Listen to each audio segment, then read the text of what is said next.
Nous nous présentons à vous dans une pleine lumière, debout, vivante, puissante, reconstruite, belle.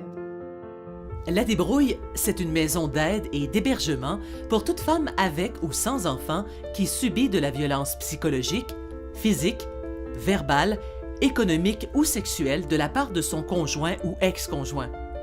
10 femmes qui ont reçu des services de l'organisme ont participé au projet Osons nos histoires, en partenariat avec le Musée régional de Rimouski.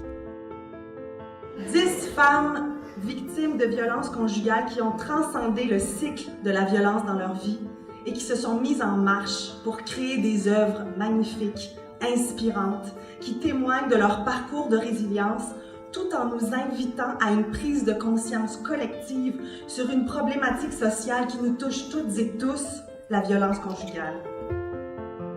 Ça a eu beaucoup d'effets et à plusieurs égards. D'abord, ça nous a affranchis de la honte, aussi du silence et puis de la peur aussi. Ça a été très intéressant. Puis même si toutes les femmes n'étaient pas artistes, il est ressorti vraiment des choses qui parlent dans nos œuvres. Tu n'arrives plus à trouver ton chemin. Ton cœur est rempli de peur, de regrets et de chagrin. Ce n'est pas que tu es aveugle, sourde ou idiote, c'est qu'on t'a trompé, éteint ta lumière, caché l'antidote. Ça a été une expérience très intéressante qui a été initiée par les intervenantes de la Débrouille. D'abord, ils nous ont invité, celles qui étaient intéressées à participer. Ensuite, on a discuté de ce qu'on voulait exprimer et de l'importance que ça avait pour nous de passer par ce processus-là.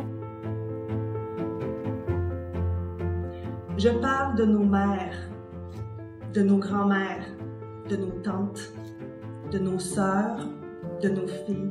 Je parle de nous. Encore beaucoup trop de femmes sont ciblées par cette violence qui est trop souvent meurtrière. L'art, c'est sûr que ça va chercher vraiment ce qu'il y a au fond, puis ça nous a permis de raconter nos histoires, en tout cas de finir de dire ce qu'il y avait à dire là-dessus. Puis même si on a repassé par nos histoires, on n'a pas vécu sans la revivre une autre fois. Ça nous a permis quand même là, de laisser sortir ce qui restait à sortir. Au Québec, une femme est tuée par son conjoint toutes les 4 semaines. Selon les Nations Unies, ce sont 137 femmes qui meurent chaque année assassinées par leur conjoint. Une femme à toutes les 6 heures.